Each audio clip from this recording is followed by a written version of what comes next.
함께 여러분들 주님의 이름으로 축복합니다. 우리 옆에 분과 인사하실까요? 주님의 이름으로 축복합니다. 예.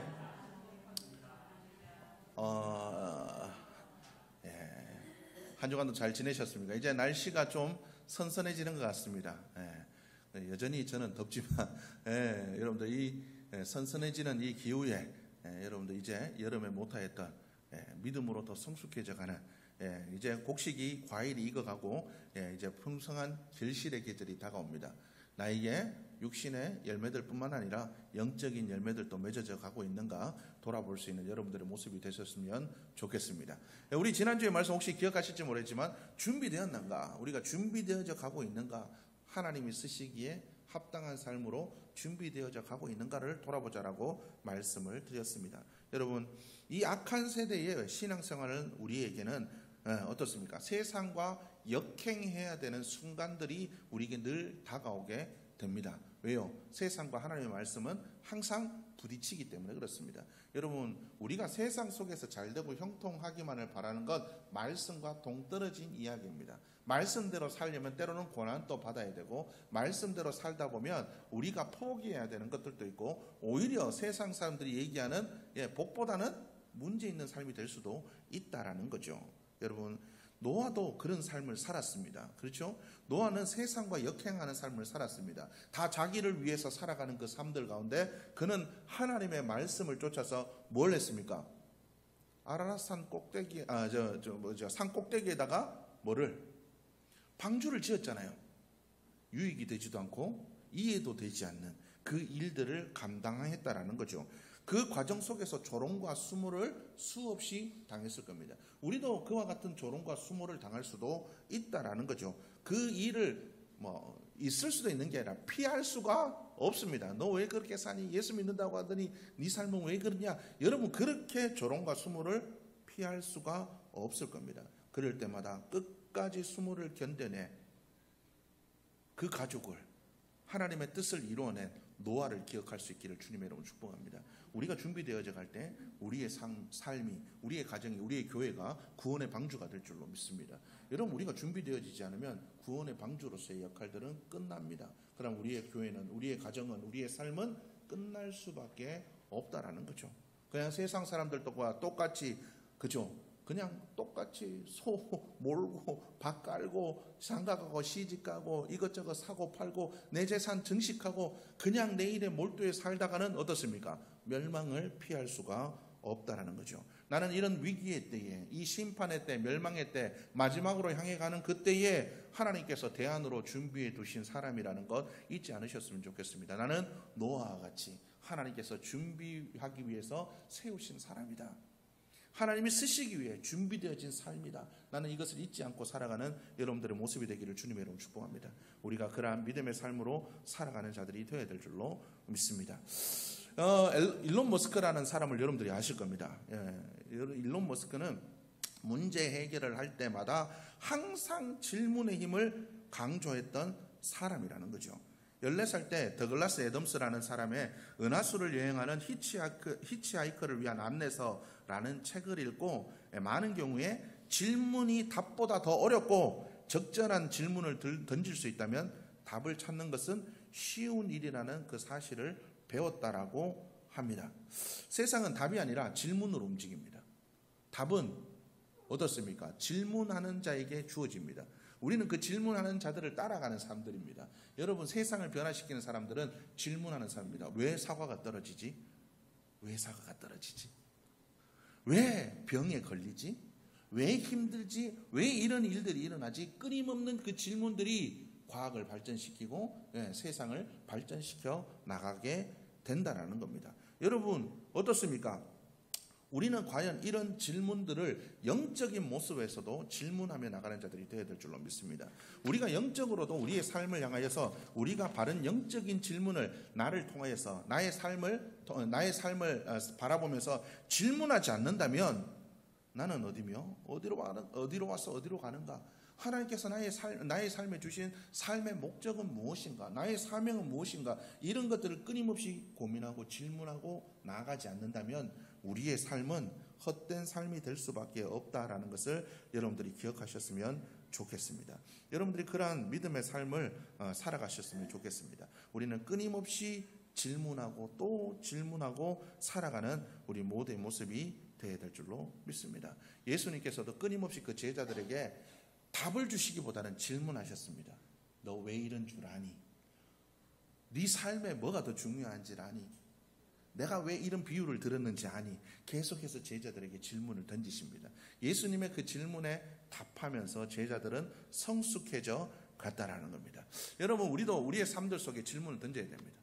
가장 첫 번째로 여러분들의 삶에서 나는 과연 무엇이 변화되었는가를 질문해 보시기를 바랍니다. 내가 예수 믿었다고 하지만 내가 예수 믿고 나의 삶에 과연 무엇이 변화되었는가? 여러분들은 무엇이 변화되었습니까? 여러분들은 무엇이 변화됐습니까? 예수 믿고 변화되어야 되잖아요. 예수를 믿으면 변화 안 될 수가 없습니다. 그 변화 안 됐다는 건 예수를 제대로 안 믿었다는 거예요. 내가 변화되지 않았다는 것은 뭐가 잘못됐다는 겁니다. 여러분들의 삶에 어떤 작은 변화라도 있어야 됩니다. 왜요? 복음은 능력입니다.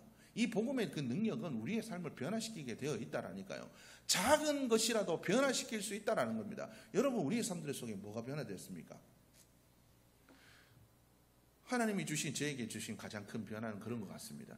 예전에 어렸을 때는 참 그런 것들이 부러웠습니다. 친구들 잘 사는 친구들 볼 때, 그죠? 부모님께 턱도 옷도 사주고 용돈도 많이 주고 이런 것들을 보면서 굉장히 부러웠습니다. 왜냐하면 어렵게 살았기 때문에 그런 것들이 부러웠습니다. 이것저것 뭐 좋은 것들, 세상의 것들을 바라보고 굉장히 좋았습니다. 그런데 내가 예수님을 만나고, 물론 저도 극적인 예수님을 만나서 동구에 내가 너를 사랑한다 이런 거 한번 겪지는 않았지만, 어쨌든 중요한 건 제가 어떤 믿음의 길을 걸어오면서 하나님이 주신 그 은혜로 내 삶이 변화되어 주게 가장 큰 특징이 있다면 저는 무언가를 원하지 않습니다.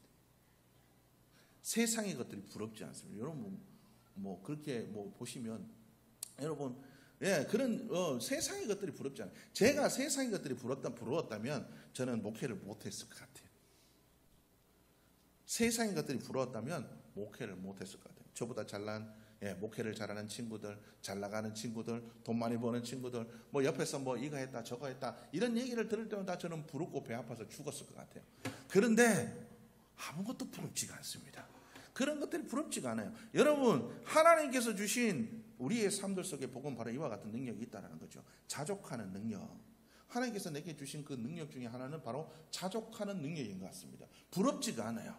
그래, 네 아파트 사는구나, 잘 산다, 좋구나. 제 친구 중에 잘 사는 친구가 있어요. 그 친구가 예전에 벌써 한 몇십 년 전에, 한 20년 전에 벤츠를 샀어요. 동구야, 벤츠 샀다. 우와, 저거는 벤츠 사는데 나는 똥차도 없네. 부러울 수 있잖아요. 하나님이 그때 주신 그 마음은 뭐냐면, 와, 벤츠 한번 타보자. 벤츠 한번 타보고 내가 내려서 하는 말이, 벤츠 좋네, 한번 타봤으니 됐다, 이거였습니다. 부럽지가 않아요. 부럽지가 않아요. 여러분, 하나님께서 우리에게 주신 그 은혜가 있다면 이와 같은 어떤 변화가 있어야 돼요. 내 삶에 자족하는 은혜가 있든지, 시험을 당해도 당당하는 시험 앞에서 담대한 마음을 가지고 살아가든지, 아니면 어떤 상황 속에서도 하나님을 먼저 바라보는 그 모습들이 있든지, 우리의 삶들 속에 세상 사람들과 다른 어떤 모습들이 있어야 된다는, 그럼 여러분 무엇이 변화되었습니까? 내 삶을 한번 돌아볼 수 있기를 주님의 이름으로 축복합니다. 예수 믿고 달라진 나의 모습. 여러분, 예수 믿고 달라진 나의 모습들에 대해서 진지하게 생각해 보지 않으면 내가 뭐가 달라진지 잘 몰라요. 누가 얘기해 주지도 않고요. 누가 얘기해 주지도 않아요. 누가 그런 것 가지고 특별하게 얘기하는 사람도 없습니다. 그런데 내가 그런 것들에 대해서 분명히 알고 있어야 됩니다. 그래야 믿음의 확신이 생겨요. 아, 내가 이렇게 변화된 걸 보니까 예수님이 확실히 내가 예수님을 제대로 믿고 하나님께서 내게 은혜를 베풀어 주셨고 하나님은 살아계신 거 맞네, 이렇게 될 수 있다는 거죠. 여러분, 오늘 이 성경 말씀에 보니까 예수님께서 나다나엘을 부르십니다. 빌립을 통해서 나다나엘을 부르시잖아요. 나다나엘을 부르는데, 나다나엘을 처음 불렀을 때 이 나다나엘이 뭐라고 얘기하냐 그러면, 빌립이 여기 우리가 바라던 그 메시아가 여기 나사렛 예수에서 나셨다. 그러니까 이 나다나엘이 하는 얘기가 뭡니까? 나사렛에서 뭐가 선한 것이 날 수 있느냐? 이렇게 얘기를 합니다. 그러다가 예수님이 저 멀리서 나다나엘아 반갑다 일로 와라. 참 너 보니까 너 속에 간사한 것이 없는 참 정직하고 믿음으로 잘 서 있는 사람이다. 나다나엘이 예수님 보고 얘기하죠. 뭐라고 얘기합니까? 예수님 저 아세요? 언제 봤다고 나한테 그런 얘기를 합니까? 야, 네 저기 나 보기도 전에 네 무화과나무, 그러니까 무화과나무에서 쉬고 있는 걸 빌립이 불러온 겁니다. 예수님이 있는 계신 곳에서는 볼 수도 없는 곳이에요. 그런데 그곳에서 앉아있던 빌립을 불러왔다니까 나다나엘이 깜짝 놀란 겁니다. 아니 어떻게 저럴 수 있지?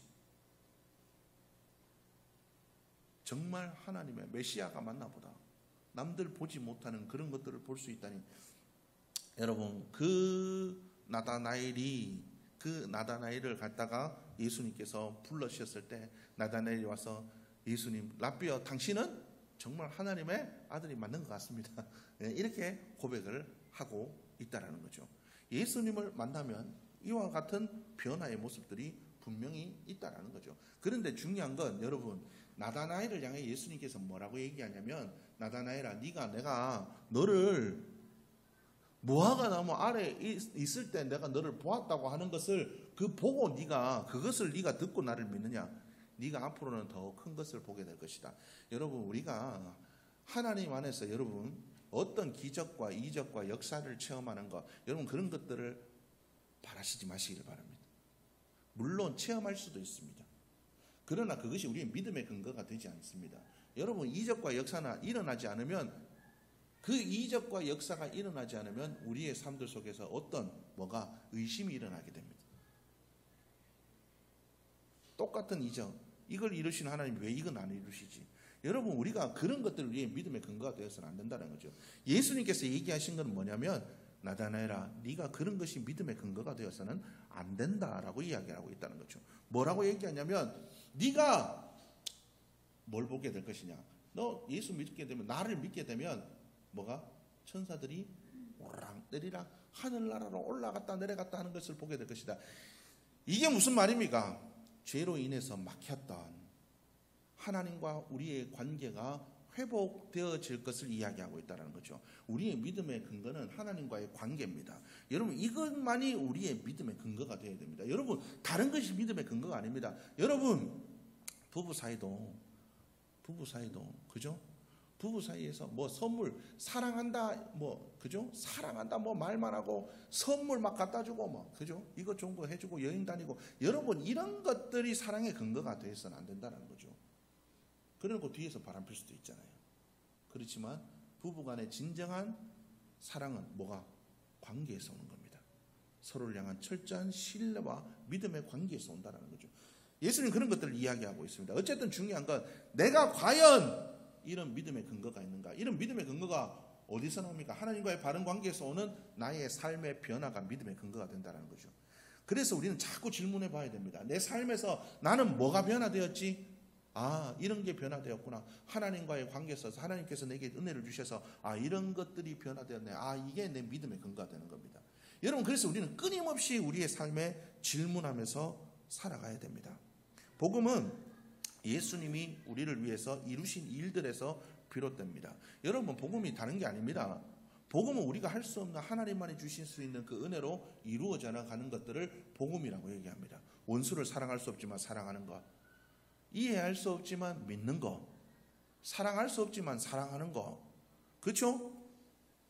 우리가 나누고 싶지 않지만 나누는 거, 이런 게 복음의 능력이라는 거예요. 예수님께서 하시는 그 복음의 능력은 내가 할 수 없는 그 일들, 내 이성과 내 삶과 내 것들로는 할 수 없는 그 일들을 할 수 있도록 만들어 준다라는 거죠. 여러분 우리는 이 복음의 능력으로 내가 과연 내가 할 수 없는 일들을 행하며 살아가는가, 내 삶의 변화가 있는가, 끊임없이 내 삶을 향하여 질문하며 살아갈 수 있는 여러분들의 모습이 되기를 주님의 이름으로 축복합니다. 그래서 정말 이번 한 주간 또 우리가 살아갈 때 하나님 복음의 능력으로 내가 변화되어지기를 원합니다. 여러분들이 기도할 수 있기를 주님의 이름으로 축복합니다. 또한 오늘 여러분들과 또한 나누고 싶은 말씀이 있습니다. 바로 나다나엘이 예수님께서 빌립이 이 나다나엘을 향해서 뭐라고 얘기했냐면, 야 나다나엘아, 너 예수님을 봤니? 예수님은 정말 구원자시다. 그러니까 나다나엘이 하는 얘기가, 나사렛에서 뭐가 선한 것이 날 수가 있느냐라고 이야기를 하고 있습니다. 그 당시만 해도 이 나사렛이라는 동네는 어떤 동네였냐 그러면, 뭐 쉽게 말하면 우리나라에는 뭐 그런 동네는 없습니다. 우리나라는 워낙 발전해서 그렇죠. 그런데 미국으로 따지자면 미국의 뉴욕이 엄청, 그죠? 미국의 뉴욕이라면 미국에서 가장 발전한 도시 중에 하나지, 한 군데지 않습니까? 그런데 그 중에서 할렘, 거기는 경찰들도 잘 안 들어가려고 하는 곳입니다. 그죠? 그런데 그런 곳에서 예수님이 왔대요. 그러니까 그 당시 나사렛이라는 동네는 못 살고 못 배우고 아주 천하게 여기는 그런 사람들이 있는 곳, 예, 그런 곳에서 뭐가 선한 것이 날 수가 있느냐라고 이야기를 하고 있다라는 거죠. 그러니까 나사렛에서는 선한 것이 날 수가 없다라는 거죠. 당시 예루살렘 출신들은 나사렛 사람들을 우습게 보았습니다. 지금 우리나라도 좀 비슷한 사람들이 많죠. 서울 사람들. 경기도 사람들 무시합니다. 서울 아니래요, 거기는. 네. 그냥 뭐 경기도권이라고 하지만 자기들은 서울 살고. 그러니까 예전에 제가 우리 친구 중에 한 명이 신학교 다닐 때 서울에 살고 있었는데, 그 친구가 벌써 한 30년도 전이죠. 그 친구가 서울에 살고 있는데 자기 집이 너무 가난하다는 거예요. 집은 한 채 있지만 아무 벌이가 없어가지고 너무 어렵다라는 거죠. 그 집을 가보니까 2층 단독주택이에요. 그 당시 그 집이 거의 한 7, 8억 정도 하더라고요. 그 당시, 지금으로부터 30년 전에요. 네? 그래서 내가 얘기했습니다. 지방에 내려오면 아파트 한 채 사고 상가 하나 사가 월세 받아 먹으면 평생 놀고 먹어도 되는데 지방 내려와라. 지방은 안 내려간답니다. 이게 무슨 얘기입니까? 벌써 30년에도 서울 사람들은 그런 생각을 갖고 있더라고요. 지방 내려가면 죽는 줄 알아요. 거기 무슨 선한 것이 있느냐? 거기 무슨 선한 것이 날 수 있느냐라고 해요. 여러분 어떻습니까? 멸시당한 사람은 또 멸시를 당할 대상을 찾아냅니다. 여러분 있기죠? 멸시당하면 그 사람을 이겨야 되는데, 사람들의 특징은 뭐냐면 사람들은 누군가 멸시를 당하면 또 멸시당할 사람을 찾아냅니다. 내보다 못한 사람들. 저거 내보다 못한 사람 찾아내서 멸시하잖아요. 이게 인간의 본성이라는 거죠. 여러분, 우리는 타인의 눈에 똑똑하고 유능해 보기를 원합니다. 다른 사람의 단순한 실수조차도 퇴보와 무식으로 둔갑시킵니다. 여러분, 우리는 이런 멸시를 하는 자들이 되어서는 안 됩니다. 그리스도인은 멸시하는 자가 아니라 존중해 주는 자가 되어야 될 줄로 믿습니다. 우리 박사모가 하는 얘기가 있어요. 농담으로라도 누구 깔아뭉개는 거 하지 마라. 그거 너무 싫다. 맞는 얘기 같아요. 맞는 얘기 같아요. 농담으로라도 높여주는 얘기를 해주는 우리 모두의 모습이 되어야 될 줄로 믿습니다. 여러분, 결혼할 때 제일 많이 이혼하는 이유가 뭐냐 그러면 경멸이래요. 경멸. 싸우는 걸로는 이혼 안 한대요. 그런데 상대방에 대한 경멸이 시작되는 순간, 너네 집은 이렇고 너네 시어머니 이렇고 너네 집안은 이렇고 니는 이렇고 니 동생은 어떻고 서로 경멸하고 니는 어떻고 이렇게 경멸하기 시작하는 순간 관계가 깨어진다고 합니다. 경멸은 관계를 깨는 그러한 힘이 있습니다. 그래서 우리는 경멸하는 자들이 되어서는 안 될 줄로 믿습니다. 여러분, 항상 기억하시길 바랍니다. 하나님은 우리를 경멸하신 분이 아니라 우리를 존귀하게 여겨주신 하나님이시라는 겁니다. 여러분, 우리는 우리의 이 삶들 속에서 이런 작은 것 하나부터 변화되어지는 삶이 되어지기를 주님을 축복합니다. 하나님, 내가 경멸하는 삶이 아니라 존중히 여기는 삶으로 변화되게 도와주옵소서. 여러분, 우리의 삶에 뭐가 변화되어 있는지 질문하고, 또한 내가 변화되어야 될 것들을 위해서 기도할 수 있기를 주님의 이름으로 축복합니다. 우리의 그리스도인의 삶의 가장 가치의 근본에는 존중이 담겨 있어야 됩니다. 영혼에 대한 존중, 다른 사람들에 대한 존중들이 담겨 있어야 될 줄로 믿습니다. 심지어 그 사람이 원수일지라도, 심지어 그 사람이 내 삶에 어떤 해악을 끼치는 사람들이라 할지라도 그들에 대한 존중들이 우리 속에 있어야 될 줄로 믿습니다. 예수님께서는 그 존중의 삶을 사셨습니다. 심지어 당신을 향해 손가락질하는 사람들도, 당신을 향해 돌을 던지는 사람들도, 당신을 향해 침을 뱉는 사람들도, 주님께서 뭐라고 얘기합니까? 주여, 저들은 저들의 죄를 알지 못합니다. 저거 싹 다 죽여주십시오, 하나님. 뭐 저런 것들이 다 있어. 저거 싹 다 죽여. 들어올 때는 호산나 다윗의 아들이 하더니 지금 침 뱉고 저거 난리 나고, 아버지 저거 싹 다 죽여서 내 저거 다 기억했습니다. 아버지 내 눈으로 지금 다 봐놨는데 하나님 저것도 하나라도 천국에 있으면 내 천국 올라가고 아버지하고 싸울 겁니다. 저거 다 죽여주십시오. 안 했다는 거예요. 주님은 그 영혼에 대한 존중으로 그들을 향해서 뭐라고 얘기합니까? 저들의 죄를 용서하여 주옵소서. 여러분, 우리는 이런 존중의 모습으로 살아가야 됩니다. 성경은 항상 약자에 대한 존중이 기본으로 쓰여져 있습니다. 성경을 보십시오. 항상 장자보다 어린 쪽을 택했습니다. 예전에 고대 근동은 장자가 모든 것을 차지하던 세대였습니다. 우리도 그렇잖아요. 장자들한테 다 물려주잖아요. 지금은 안 그렇지만 예? 우리 아버지 세대들만 해도 장자들이 다 가져갔습니다. 우리 아버지도 한 푼도 못 물려받았습니다.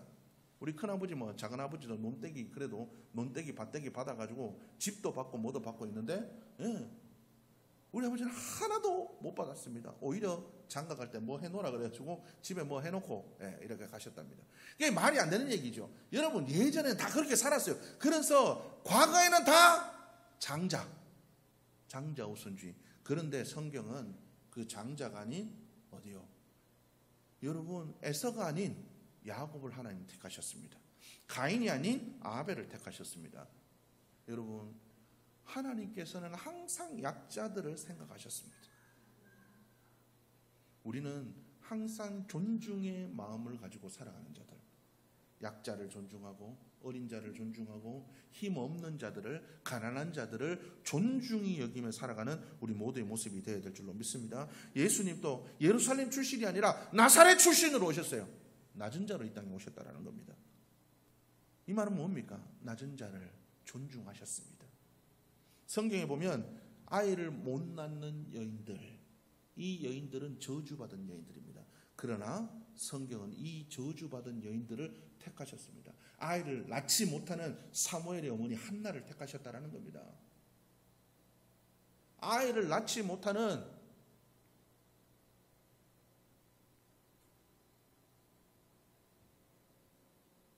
갑자기 아브라함의 아내가 이름이 뭐죠? 사라. 큰일입니다. 자꾸 깜빡깜빡해서 아브라함의 아내 사라를 택하셨습니다. 하나님은 아이를 낳지 못하는 그런 여인들을 택하셨다라는 겁니다. 하나님은 남자든 여자든 어린아이든 아무도 원하지 않는 그런 이들을 택하셔서 사용하신다라는 겁니다. 여러분, 하나님께서도 그러는데 심지어 우리는 왜 그런 이들을 무시하고 살아갑니까? 여러분, 우리의 마음속에 무시와 경멸이 사라지기를 주님의 이름으로 축복합니다. 우리의 마음속에 존중이 여김이 살아나기를 원합니다. 그들이 누구든 간에 우리는 존중이 여기며 살아갈 수 있는 여러분들의 모습이 되기를 주의 이름으로 축복합니다. 이게 복음입니다. 다른 게 복음이 아니죠. 존중받지 못하는 자가 존중받는 거, 그게 복음입니다. 그죠? 그게 기쁜 소식이 아닙니까? 서로를 존중해 주는 것. 여러분, 우리가 존중해 주는 삶으로 경멸과 무시가 사라지는, 누군가를 볼 때, 나보다 못한 사람들을 볼 때 무시하고, 남들을 볼 때, 잘 나가는 사람들을 볼 때 질시하는 그런 모습들이 사라지는, 잘 나가는 사람이든 못 나가는 사람이든 가난하든 부하든 어떤 사람이든 그냥 인간 본질로 하나님께서 그들을 사랑하시면 우리도 그들을 사랑하고 존중할 수 있는 우리 모두의 모습이 되기를 주님의 이름으로 축복합니다. 여러분, 이번 한 주간을 지날 때 여러분 기도하시길 바랍니다. 하나님, 내가 경멸과 무시가 아닌 존중의 삶으로 바뀌어져 갈 수 있도록 변화되게 주여 도와주옵소서. 끊임없이 내 삶을 돌아보면 나는 그렇게 바뀌어가고 있는가? 내 삶에 무엇이 바뀌었는가? 끊임없이 나의 삶을 돌아보며 질문하며 내가 믿음으로 잘 살아가고 있는가를 돌아볼 수 있는 나의 삶이 되게 주여 도와주옵소서. 여러분 그렇게 기도하시고 끊임없이 이번 한 주간 또 여러분들이 살아가는 평생의 그 믿음의 순간에도 끊임없이 믿음의 질문들을 던지며 살아갈 수 있기를 주님의 이름으로 축복합니다.